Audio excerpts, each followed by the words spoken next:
ustedes tengan todos un excelente comienzo de semana, feliz lunes dentro de la medida de lo posible, sí, sin duda alguna. Bienvenidos una vez más a Un Mundo de Economía por aquí, por su televisora del Táchira.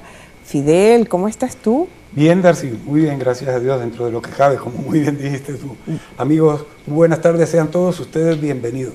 Hoy, lunes, vamos a desarrollar para ustedes, como acostumbramos, nuestro programa de 3 secciones de contenido. Y en el primero, en este segmento, vamos a hablar sobre la noticia económica más importante del momento. Y sin lugar a dudas, es una mezcla, digamos, de informaciones que nos conducen a hablar sobre el incremento del salario mínimo. El aumento del salario mínimo recién decretado aboca a la hiperinflación en Venezuela, puesto que uno va manejando al otro. ¿Qué cosas, Darcy? Ay, Dios mío, terrible. Justamente nosotros ya estamos, decíamos aquí entre telones, antes de comenzar el programa, ya a punto de cumplir 3 años de Un Mundo de Economía estar al aire. Y son 3 años recorridos semana tras semana y cada vez lamentablemente pues los desequilibrios, la situación económica cada día se hace más tensa, insostenible e insoportable para todos los agentes económicos lamentablemente. Por cierto, estamos estrenando camarógrafo. Está hoy en el manejo de las cámaras Brian Angarita. Bueno, bienvenido, Brian. Bienvenido. Sí, tal como lo dijo Fidel, los aumentos salariales, 41 aumentos que han habido por decreto presidencial, lo que hacen es abocar cada vez más, y ya no podemos hablar de inflación, sino de hiperinflación, ante el descalabro tan grande en cuanto a la inyección de dinero inorgánico a la economía nacional, la baja de producción tan severa que ha tenido la economía nacional, pues sin duda alguna eso apunta hacia la hiperinflación. No tenemos registro ni información en cuanto al comportamiento de los precios de forma oficial por parte del Banco Central de Venezuela desde el 2015. Y sin embargo, Ecoanalítica, también la Asamblea Nacional, gracias a esas firmas en las evaluaciones que hacen y en los estudios, en la medición de cómo ha sido el comportamiento de los precios, arrojó para el 30 de octubre 50,3%. Fidel, ya eso es hiperinflación. Técnicamente la teníamos, pero ya oficialmente hablando, y eso hace, por supuesto, que cada vez, pues, ante la hiperinflación, los precios ya vienen, nada más en el periodo de 2 años, lo que es 2016 y 2017, en estos 2 años los precios ya están subiendo 2 veces diariamente. Sí, no, y hemos visto un incremento, caramba, Darcy, es que lo decías hace un momento, 3 años tenemos al aire con ustedes aquí, acompañándolos y haciendo análisis sobre el tema económico. Y no con la intención de ser profetas del desastre, pero caramba, lo que hemos estado nosotros conversando aquí y las advertencias que hemos hecho a lo largo de este tiempo, haciéndonos eco también de lo que opina el mundo de los economistas y de los especialistas en otros ámbitos sobre el tema en Venezuela, caramba, se ha cumplido. Y entonces vemos efectos de la hiperinflación. ¿Sabían ustedes cuánto costaba un automóvil Aveo 4 puertas, 0 kilómetros, en el año 2012, al finalizar el año, Darcy? ¿Sabías tú cuánto valía? Claro, por supuesto. 150,000 bolívares. Costaba en ese momento. Con eso hoy te compras 2 pollos. Ese es el efecto de la hiperinflación. Ahora, ¿cómo llegamos a la hiperinflación? Que es el tema que estamos hablando hoy relacionado con el incremento salarial. Bueno, es un efecto de la aplicación de una serie de políticas económicas que ha venido desarrollando el gobierno, que no se han convertido en otra cosa que en un cerco al sector productivo privado nacional. Por ejemplo, Fedecámaras reporta en la actualidad que más de la mitad de las 12,000 empresas que existían en 1998 han cerrado sus puertas, se han mudado o simplemente han quebrado. Estamos hablando de una tasa de mortalidad industrial que supera el 60%, Darcy. Es así. Entonces eso es lo que nos retrotrae al problema de escasez. La escasez mezclada con movimientos de dinero inorgánico que genera el propio gobierno para cubrir el déficit fiscal de su desorden financiero, del gasto excesivo, entonces nos conduce a esta situación de falta de producción y de escasez que es lo que genera la hiperinflación. Es así, también teniendo muy en cuenta que la base monetaria está creciendo interanualmente a 1000%. Eso es una barbaridad. La liquidez monetaria al 30 de octubre llegó en 50,3 billones de bolívares, es decir, 50,3 millones de millones, y nada más del total de dinero que tiene la economía nacional, en efectivo nada más hay 6,3%. Y de ahí se justifica la escasez de efectivo, que cada vez es mayor, sobre todo en el periodo de Navidad y de fin de año. ¿Pero qué? A primeras luces, los altos funcionarios del gobierno bolivariano y sobre todo los que les compete el área económica podrían parecerles ineficientes, necios y hasta estúpidos a los críticos que no comulgan con las ideas, medidas y piso teórico del llamado socialismo del siglo XXI. Desde luego que tienen razón, porque los juzgan y los procesan como de hecho lo vienen haciendo, dentro de los postulados de la visión neoliberal del librecambismo mercantil. Dentro de esa visión, todo el tren ejecutivo se les puede tomar como gente condenada al fracaso gestionario, administrativo, pero si nos salimos de esa concepción de las cosas y nos atrevemos a discurrir por las esferas de la destrucción de las leyes económicas del capital, estos funcionarios bolivarianos, en vez de ser percibidos y explicados como gente fracasada, más bien, y en honor a la verdad, hay que verlos como casi todo lo contrario, o sea, como agentes ejecutivos que consiguieron debido que hasta ahora carecen de contrarios, la senda del éxito destructor. Escúchense, del éxito destructor. Y en tanta capacidad destructiva, aunque nos cueste un poco, como reza la expresión, quitarnos el sombrero. Así que no se le puede ver como que han fracasado. No, de ninguna manera. Con esta reflexión se las dejo siempre con la intención de que les echen cabeza. Han tenido éxito, Darcy, dentro de la los senda de la destrucción y dentro de los postulados de la izquierda radical para destruir al capitalismo. Es que si quieres destruir al capitalismo, terminas destruyendo y paralizando la economía y sometiéndonos a todos a estas la destrucción del aparato productivo nacional. De esta forma, con esta reflexión, nosotros vamos a un primer corte y enseguida regresaremos con más de Un Mundo de Economía por aquí, por su televisora del Táchira. No se aparten, por favor.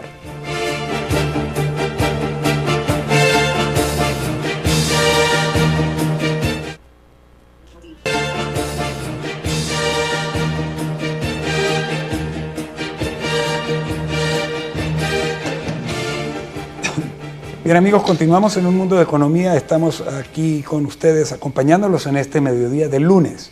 Seguimos entonces con el Diccionario Económico y Social. Hoy traemos para ustedes como término para conversarlo el siguiente: producción no material, porque no toda producción es material, física, tangible, que tú puedas tocar, que tenga características físico-químicas. También hay producción no material y es muy importante, por cierto.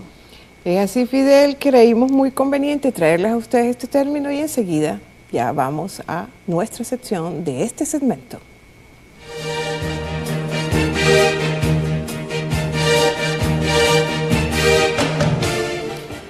Toda producción, sin duda alguna, está orientada a generar bienes y servicios que le realice a aquellos que puedan económicamente adquirirlos satisfacciones en algún grado. Y en algún sentido, por supuesto. Si las satisfacciones contemplan necesidades materiales primarias y secundarias, alimentos, vestidos, viviendas, etcétera, caen en lo que se denomina producción material. Pero si en cambio esa producción material se orienta a la satisfacción de aspectos espirituales, patrióticos, nacionalistas, culturales, psicológicos, simbólicos, metafísicos, entonces se estaría hablando de producción no material. Por ejemplo, la fabricación de una estatua de Simón Bolívar, aunque sea de material físico, tangible, es una producción que se consumirá no materialmente. Asimismo, ocurre también con pinturitas de el Sagrado Corazón de Jesús, la Virgen María o con la cara barbuda del Che Guevara. A esto es lo que se refiere la producción no material. ¿Qué les aportas tú, Fidel, a este concepto? Sí, lo puede uno relacionar también con la fulana pirámide, fulana digo yo, sonó feo, con la pirámide de necesidades que establece Maslow, por ejemplo, porque ciertamente hay necesidades básicas, alimentarse, vestirse, o sea, la supervivencia, eso se cubre efectivamente esas necesidades con productos o con producción material. Pero todo lo que tenga que ver ya con autorrealización, con autosatisfacción del yo, ¿no? Del ego, de aquello de lo que yo me merezco, como por mi esfuerzo, por lo que he podido ser y hacer en el tiempo, eso ya entraría perfectamente en la producción no material. Y incluso hay producciones, hay productos que podrían estar en ambos ámbitos, ¿no, Darcy? En lo material y en lo no material. Por ejemplo, comprarse un Mercedes-Benz deportivo, un carro de esos. Por supuesto que caería. Es un producto material. Es un producto material y te da una satisfacción material, pero también entra dentro de las satisfacciones de autorrealización. Correcto. Cuando tú hacías mención de la pirámide de Abraham Maslow, Ajá, que estudias una corriente de las escuelas de la administración, la escuela correcto, psicológica, conductista, y las jerarquiza, las clasifica en forma piramidal, es decir, que las que llegan a la cúspide de la pirámide son las necesidades que ya están superadas por las necesidades materiales, necesidades de autorrealización, de ego, por ejemplo, escribir una obra. Exactamente. Ya, y eso entra en el campo de la psicología. Son de envergadura, por supuesto. Aquí en Venezuela, lamentablemente, pues todavía no hemos resuelto, según la clasificación de las necesidades humanas de Abraham Maslow, la primera base o el primer fragmento de la pirámide, que son las necesidades primarias. De hecho, en la actualidad no solamente que es comer, no están garantizadas, sino que están en duda. Exactamente. Por lo tanto, no hemos resuelto aquí el problema primario de necesidades materiales primarias aquí en Venezuela. Y lamentablemente, porque sí, todo tiene mucha relación. Necesidades primarias, gobiernos primarios, una economía primaria, cuyo recurso fundamental, que es lo que nos produce el 95% de las divisas, es un recurso primario que hay que extraer del subsuelo. Y ahí es donde quizás está la clave del desarrollo de las sociedades que uno ve en otras latitudes del planeta, porque efectivamente una vez cubiertas, porque tienen la capacidad y tienen la infraestructura para ello, cubiertas las necesidades básicas, pueden avanzar a necesidades de mayor envergadura. De cubrir necesidades de mayor envergadura, y entonces de ahí deviene la cultura y el nivel de esas sociedades, que pueden darse la tarea y el lujo de pensar en otras cosas y salirse del marco de la vida del pollo. Por lo tanto, para comer. Sí, como lo dijo Fidel, no toda la producción es material. Esperemos que le haya quedado bien claro o lo suficientemente claro qué es lo que refiere, lo que comprende una producción no material. Así es. Y dicho esto, vamos a hacer un corte comercial, amigos, y regresamos con el Táchira y su economía. Vamos a analizar un tema de envergadura también que nos está afectando. Ya venimos.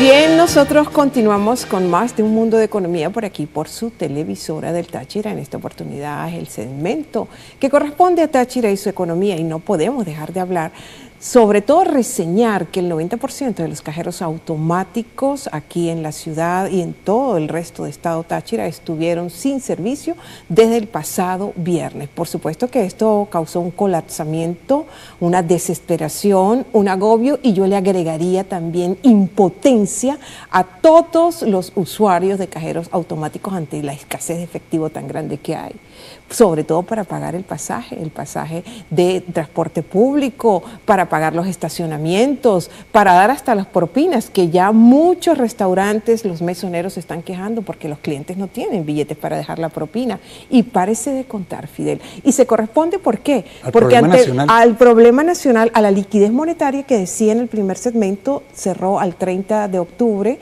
en 50,3 billones de bolívares, que son 50,3 millones de bolívares, donde hay una relación de todo el dinero que tiene la economía, que tienen los bancos, donde están las cuentas, están los depósitos, en fin, nada más en efectivo de esos 50,3 billones de bolívares, hay nada más 6,3% en efectivo, por el amor a Dios. O sea, 3 billones de bolívares es lo que está circulando en la calle, y por eso es que no hay efectivo. Y es que son comentarios no jalados de los pelos, ni traídos a colación porque uno los invente. Gerentes de bancos aquí en San Cristóbal informan, por ejemplo, que para este fin de semana, dentro de sus instalaciones, en particular uno que no se puede citar, por supuesto, la fuente, por razones obvias, al banco tenía para el día viernes en la mañana apenas 6 millones de bolívares en caja. ¿Qué es eso? 6 millones de bolívares para el viernes, el sábado, el domingo y la mañana del lunes, porque hacia final de la mañana los lunes les llegan las remesas de dinero a los bancos cuando les llegan, o pues ya han logrado captar el capital. Por cierto que ese es parte del problema, porque como hay una escasez muy marcada de efectivo, el público, los clientes de los bancos, no estamos haciendo depósitos en efectivo en los bancos. Entonces el dinero que sale de caja, el dinero que sale de bóveda del banco no retorna. Claro. Entonces ahí está el problema de lo que está ocurriendo.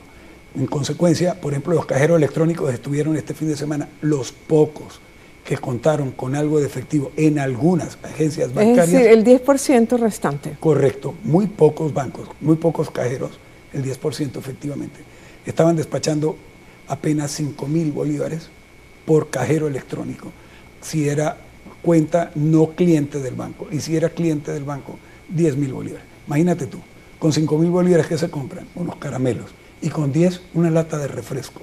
¿Qué sentido entonces tiene para mucha gente ir al banco a hacer un retiro o visitar el banco? Pongámonos en el plano de la sociedad como tal. ¿Qué está viviendo el jubilado, el pensionado, para poder retirar su pensión de la cual vive para comprar sus medicamentos, para comprar sus medicinas?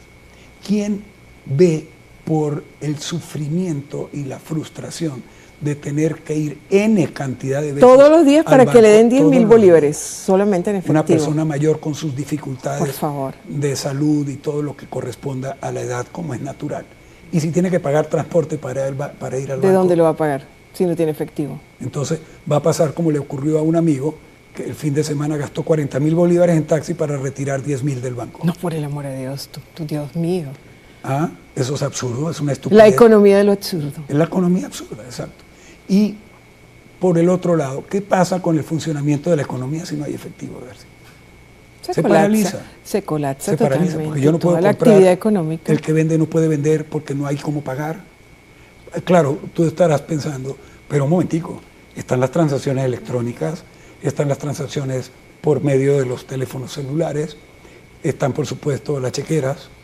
Pero el 30% de la población no está bancarizada. Y además, Fidel, es importante, el problema tecnológico. Exacto, decirle a nuestra audiencia que dado el número y el volumen de transferencias y transacciones y los pagos electrónicos que cada vez son mayores, pues el sistema tampoco, la plataforma tecnológica no está adecuada para ese número de transacciones todos los días, de transferencias. Efectivamente. Y entonces, ¿de qué estamos hablando?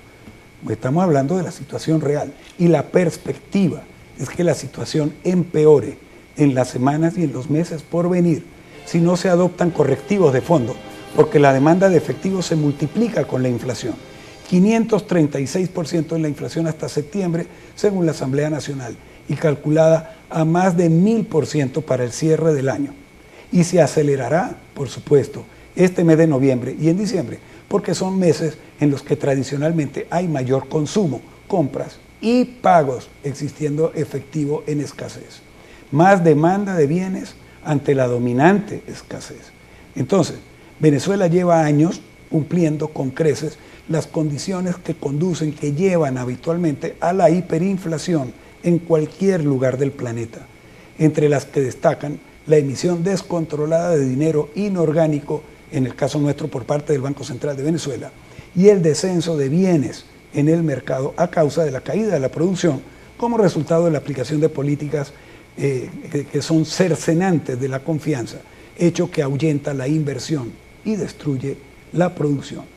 Este es el camino que nos lleva al barranco, pues no se ataca el problema que da origen a la inflación y el gobierno pareciera, no estar en capacidad de hacerlo.